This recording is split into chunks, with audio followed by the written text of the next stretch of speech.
Aplikasi ini membolehkan pengguna menguji kelajuan internet serta menilai prestasi rangkaian di kawasan masing-masing secara masa nyata.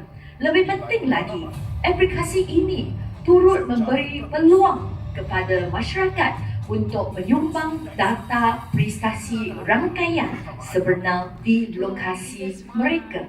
Maklumat ini membantu menggena pasti kawasan liputan lemah atau isu kualiti perkhidmatan dengan lebih tepat, dan data yang terkumpul akan digunakan untuk penambahbaikan kualiti dan liputan projek yang akan datang.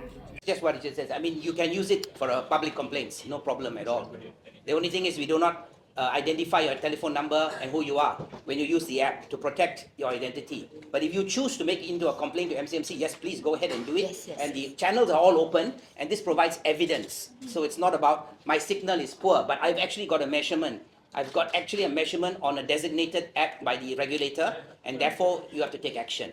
Okay, so yes, it is a tool to empower the members of the public. Semua pengguna-pengguna mempunyai kuasa sekarang, mempunyai informasi teknikal yang secara terbuka tentang tahap perkhidmatan, kualiti perkhidmatan dan sebagainya.